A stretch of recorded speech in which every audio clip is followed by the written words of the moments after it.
বন্ধুরা, মাটন কারিটা এইভাবে একবার হলো বাড়িতে ট্রাই করবেন। আর কালারটা দেখুন কত সুন্দর এসছে। আর মাটন কারিটা একটু কালচে কালচে কালার না হলে কিন্তু খেতে ভালো লাগে না, দেখতেও ভালো লাগে না। কালারটা দেখুন, দেখলেই মন জুড়িয়ে যাচ্ছে। হয়ে গেছে, নামিয়ে দিচ্ছি। অবশ্যই এভাবে ট্রাই করবেন।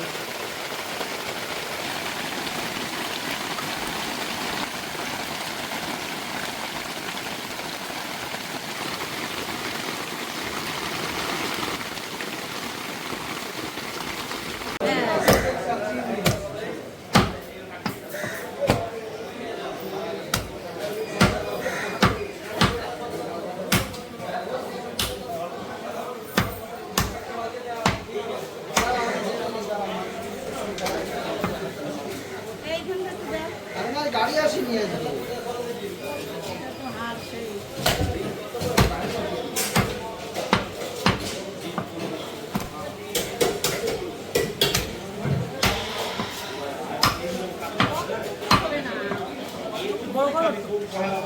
একটু বড় সাইজ রাখো।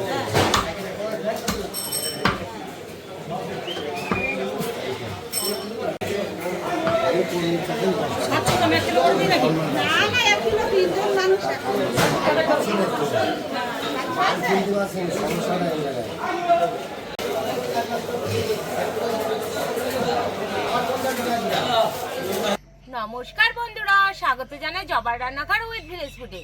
বন্ধুরা, আজকে মাটন কারি বানিয়ে দেখাবো। ভিডিওটি সম্পূর্ণ দেখবেন, ভালো লাগলে লাইক কমেন্ট শেয়ার করে দেবেন, ফলো এবং সাবস্ক্রাইব করতে ভুলবেন না কিন্তু। বন্ধুরা, মশলাগুলো বেটে নেবো। আর এই বাটা মশলার রান্নাটা খুব সুন্দর হয়। আর যদি কি না কাঠের উনুনে রান্না হয় তো আরো জমে যায়। তো মশলাগুলো বাটা শুরু করে দিচ্ছি। প্রথমে বেটে নেব গোলমরিচ। আর এই গোলমরিচের পরিমাপটা একটু বেশি দিয়েছি। শুকনো করে বেটে নেব। গোলমরিচ বেটে নিয়েছি, এখন তুলে নেব। এই দেখুন, ঠিক এরকম করেই বেটে নিয়েছি, মিহি করে।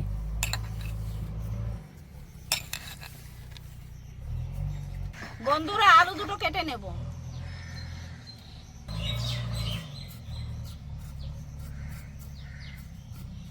আলুর খোসা ছাড়িয়ে নিয়েছি, এখন পিচ করে নেব।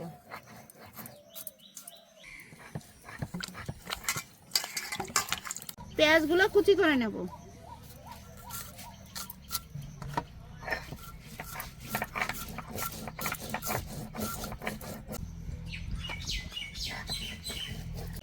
আদা, জিরে, রসুন বাটা হয়ে গেছে, তুলেও নিয়েছি। লঙ্কাও বাটা হয়ে গেছে, তুলে নেব।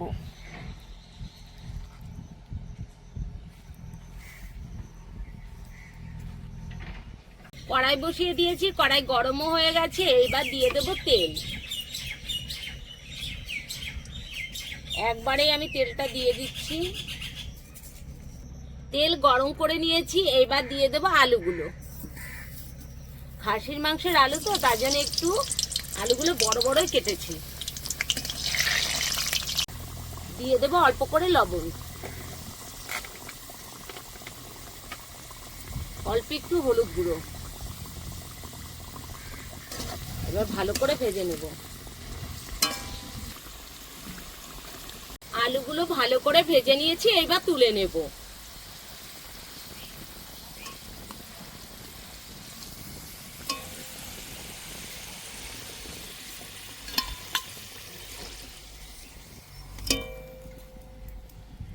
বন্ধুরা, এই মাটন কারিটা আমি একটু অন্যরকম করেই রান্না করব। তাই সরষের তেলের ভেতরে দিয়ে দেবো 1 চামচের একটু বেশি ঘি। দিয়ে দেবো থেতো করা 2টো এলাচ। দিয়ে দেবো গোটা জিরে।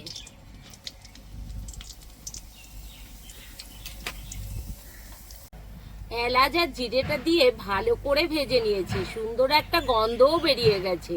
ঠিক এই সময় দিয়ে দিতে হবে কুচি করা পেঁয়াজগুলো, থেতো করা রসুন,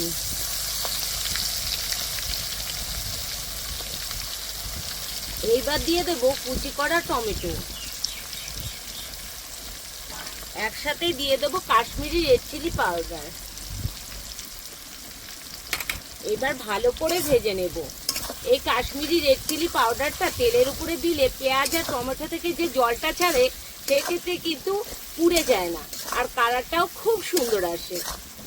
এবার ভালো করে পেঁয়াজটা ভেজে নেব।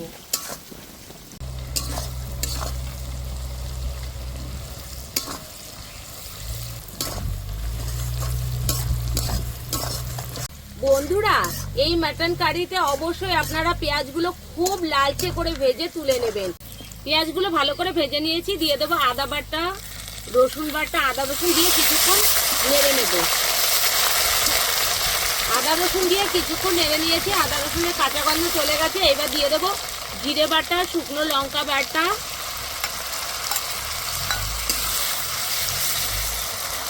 একটু মশলা ধোয়া জলও দেবো।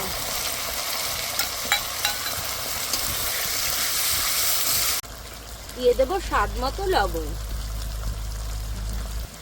1 চামচেরও কম হলুদ গুঁড়ো, দিয়ে দেবো ধনের গুঁড়ো। এই রান্নায় অবশ্যই একটু গোলমরিচের গুঁড়োটা বেশি দেবেন। এবার ভালো করে কষে নেব।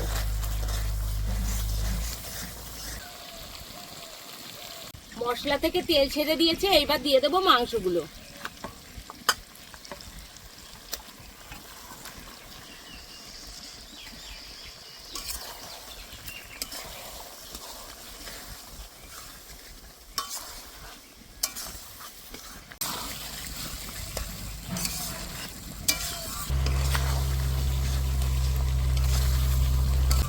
বেশ কিছুক্ষণ কষে নিয়েছি, এবার দিয়ে দেবো ফেটিয়ে রাখা টক দই।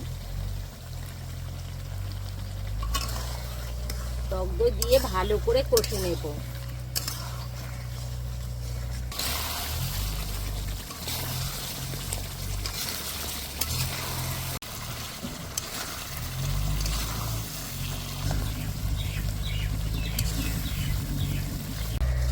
মাংস প্রায় কষানো হয়ে আসলো, আর দেখুন এর কালারটা এত সুন্দর কালার, কি বলবো।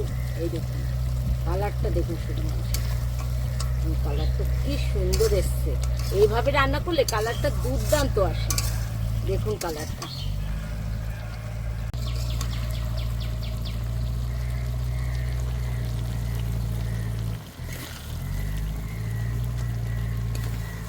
ভালো করে কষে নিয়েছি, আর আলুগুলো একটু পরেই দিচ্ছি, কারণ খাসির মাংস গলতে একটু টাইম লাগে, তার জন্য আলুগুলো একটু পরেই দিচ্ছি।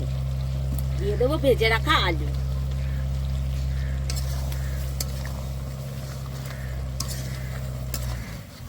ভালো করে কষে নিয়েছি, এবার দিয়ে দেবো গরম জল।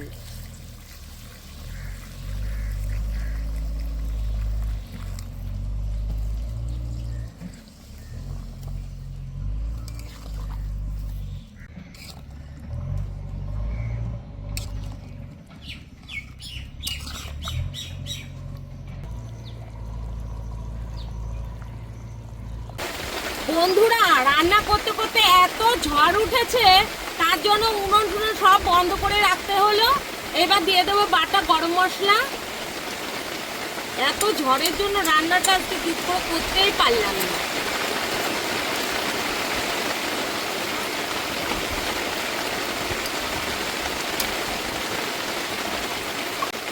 বন্ধুরা, মাটন কারিটা এইভাবে একবার হলো বাড়িতে ট্রাই করবেন, আর কালারটা দেখুন কত সুন্দর এসছে।